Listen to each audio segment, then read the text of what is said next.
नमस्ते। मैं प्राध्यापक पंजाब हज़ारे।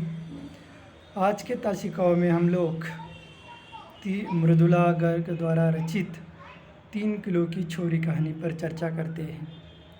3 किलो की छोरी कहानी का कथानक देखने के पहले हम लोग उसके पात्रों से परिचित होते हैं। 3 किलो छोरी की कहानी के पात्र जो है वह है शारदा बेन, जो दाई है जनवन खाने में, और वो दाई से ज़्यादा ग्राम सेविका कहलाना ज़्यादा पसंद करती हैं और इसके लिए उसको 100 रुपये मिलते हैं और 100 रुपये की नौकरी वो उस जनवन खाने में करती है।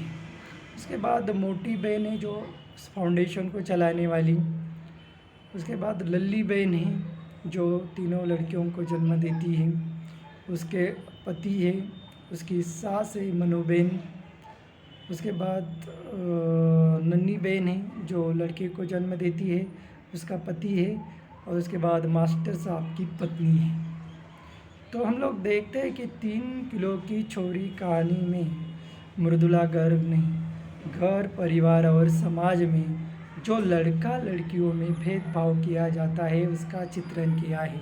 मतलब लिंग भेद का चित्रण उन्होंने इस कहानी में किया है कि जैसे कि घर में जब लड़कों का जन्म होता है तो मिठाई बांटी जाती है, सब लोग खुश होते हैं जैसे कोई त्यौहार होता है। और लड़की जब होती है तो जैसे मातम सा छा जाता है, कोई खुश नहीं होता है और उस लड़के के माँ को भी मतलब कोई अच्छी खुराक नहीं खिलाई जाती है। तो ये जो समाज में या घर में या परिवार में भेदभाव किया जाता है उसी का चित्रण ममता कालिया ने 3 किलो की छोरी कहानी के अंतर्गत किया है। कि हम लोग कहते हैं कि ये जो लड़का लड़कियों में कुछ भेदभाव नहीं है, दोनों समान हैं, मगर आज भी हम लोग समाज में देखते हैं कि ये असमानता में दिखाई देती है, लड़का लड़कियों में भेदभाव किया जाता है। इसी का चित्रण मृदुला गर्ग ने 3 किलो की छोरी कहानी के माध्यम से उठाया है। तो हम लोग देखते हैं कि 3 किलो की छोरी कहानी में जो शारदा बेन है, वह शारदा बेन मतलब बच्चों को नापने का काम उस जनवन खाने में करती है, जनवन खाने में। और जब लल्ली बेन को 3 किलो की छोरी होती है तो बड़ी खुश हो जाती है क्योंकि लल्ली बेन का जो परिवार है वो अच्छा खासा संपन्न है, क्योंकि उसके पति के पास 5 बीघे खेती है और 2 भैंसें दूध देने वाली कि जो सुबह 4 और शाम को 8 किलो दूध देती हैं। और जो किस्तें उन्होंने बैंक से लिए वो भी चुकाए हैं। और आप जो है तो कुछ काम भी नहीं है, मतलब धान की कटाई नहीं है, रोप की कटाई नहीं है, बाजरे की वगैरह कटाई नहीं है। तो जब वह 3 किलो की छोरी और लल्ली बेन को घर लेकर आती है और आने के बाद जो उसके छपरा मकान है उसके सामने उसकी जो 2 भैंसें हैं उसका दूध उसकी मनोबहन धोती है, निकालती है। तो तब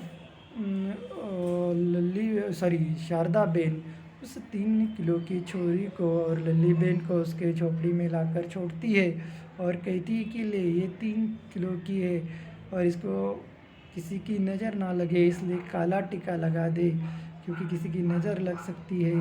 तो ये सुनने के बाद जो भैंसों का दूध निकाल रही थी मनो बहन, उसकी सास लल्ली बहन की, तो वो एक नफ़रत से या गुस्से से जो है वह शारदा बहन की ओर देखती है और कहती है कि रख आरामजादी को कि अभी भी जो करमजली ने एक लड़की को ही जन्म दिया है, क्योंकि ये क्या 3 किलो दूध है कि जो डेपो में जाकर बेच कर आए, क्योंकि जो अभी भी इसने तीसरे लड़की को ही जन्म दिया है, तो ये मरे या रहे उसके भाग्य से। तो ये लड़की हो जाने के कारण वो नाखुश है मनोबेन, उसकी लल्ली बहन की सास, और इसके लिए उसको डांटती है लल्ली बहन को और शारदा बहन को कहती है कि क्यों जले पर नमक छिड़क रही हो। और जब लल्ली बहन भी रोने लगती है और कहती है कि मैंने तो उपवास व्रत किए थे और लड़का होने के लिए, मगर इसी बार भी लड़की हुई। तो उधर उसका पति भी उससे गुस्सा करता है कि ये उठ हरामजादी, और जाके ये जो दूध है वो डेयरी में डालकर आ। मगर वही लेकर जाता है, और ये जो देखकर शारदा बेन है, उसे लगता है कि अभी लड़का, वो उनको समझाती है लल्ली बेन के पति को और उसके सास को कि अभी कोई लड़का लड़कियों में भेदभाव नहीं किया जाता है, क्योंकि छोरा छोरी में अब कोई फ़र्क नहीं रहा है। क्योंकि जो शारदा बेन है वो हमेशा मुझे कहती है कि अब लड़की लड़कियों में हमारी मोटी बहन जो है, सॉरी, वो हमारी मोटी बहन हमेशा कहती है कि अब लड़का लड़कियों में कोई फ़र्क नहीं है। तो उसका पति कहता है कि जा तू ये अपने मोटी बहन को ही दे के आई 3 किलो की छोरी को, वही उसका लगन कराएगी। तो उसके पति भी उसके ऊपर गुस्सा हो जाता है लड़की होने के कारण, क्योंकि उसने तीसरी लड़की को ही जन्म दिया था। तो एक पति और सास के द्वारा लल्ली बेन को मतलब लड़की होने के कारण जो उसके घर वाले ताने देते हैं या डांटते हैं, तो उसके कारण लल्ली बेन जो है तो वो दुखी होती है, नाराज़ होती है, नाखुश होती है। तो जो शारदा बेन है वो कहती है कि अब लड़का लड़कियों में कोई फ़र्क नहीं है, क्योंकि वो भी एक लड़की ही है और लड़की होने के बावजूद भी वो 100 रुपये कमाती है और एक दाई का काम वो करती है। और शारदा बेन भी इतना बड़ा सेंटर चलाती है, वो भी एक औरत ही है। तो अब लड़का लड़कियों में कोई भेद नहीं रहा है, तुम लोग इतना क्यों ये कर रहे हो। तो जो उतनी में ही जो उसको लगता है कि जो दूध निकाला था उसमें से 3 किलो और सुकड़ी मिल जाती थी, लड़का होता था, मगर अब लड़की हो गई तो उस घर से भी उसको कुछ मिलने की आशा नहीं थी।